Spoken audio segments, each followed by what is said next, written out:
The worst generation, the most evil generation since the flood of Noah. And it's getting worse every day. And it's not only society that is rotten. I'm telling you again, the so-called church, religious people are more like the world every day and are bringing the world into its so-called worship. There is no longer a fear of God in this world and in most churches. You know, we've been taught for a long time, falsely so, God's your friend, God's your buddy. God doesn't want you to be afraid of Him. I've heard preachers say, I'm not afraid of God. Why, if He loved me enough to save me, I'm His pal, I'm His buddy. But that does not ring true with Scripture. The fear of the Lord is the beginning of wisdom. And time again, ye that love the Lord, fear Him. Fear the Lord. You remember now, God has gathered the children of Israel. He's brought them across the Red Sea, and they're in the wilderness, and He's about to give them His law, His requirements. He's about to tell them, this is what makes me happy. And so they're gathered around the base of the mountain, and God booms out commandments, 10.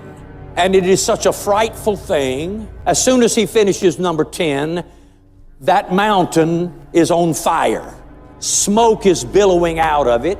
Flashes of lightning shine forth. The ground is quaking. The people are shaking. And there's this strange sound like a trumpet, like a ram's horn, that gets exceedingly loud until the people feel like their eardrums will burst. And they are so afraid. Even Moses said, I do exceedingly fear and quake at the sight of this. But God said to Moses, now go tell the people, these are the laws I want them to keep. Now listen to these words from Moses. Moses said to the people, do not fear, for God has come to test you, and that His fear may be before you, so that you may not sin. One translation says, your fear of Him will keep you from sinning. So what's the problem today? Why is there so much sin in the camp? Sin in the church, in the pulpit, in the home? Because we've lost our fear of God. People do not believe that they're going to stand before a holy God and give an account for the life they've lived. Every one of you, all people, everybody who has ever lived on this earth will one day give an account to God for the life they lived, the words they've spoken, the things they've done. But people don't believe that anymore.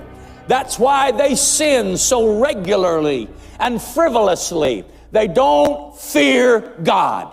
They don't believe that there is a holy, heavenly being that demands righteousness, holiness, and justice, and that when you stand before Him, you will be judged not by your bank account, not by where you graduated, not by how well you've done in life. You will be judged by everything you've ever done, and the standard will be the holiness of God Himself. Your fear of Him will keep you from sinning. If I believe that, I will watch myself. I will flee the appearance of evil. I will not be free to look at anything. I will not run my mouth. I will not run my brother down. I will be very careful, and I will walk in purity and steadfastness, because I'm walking in front of a holy God. This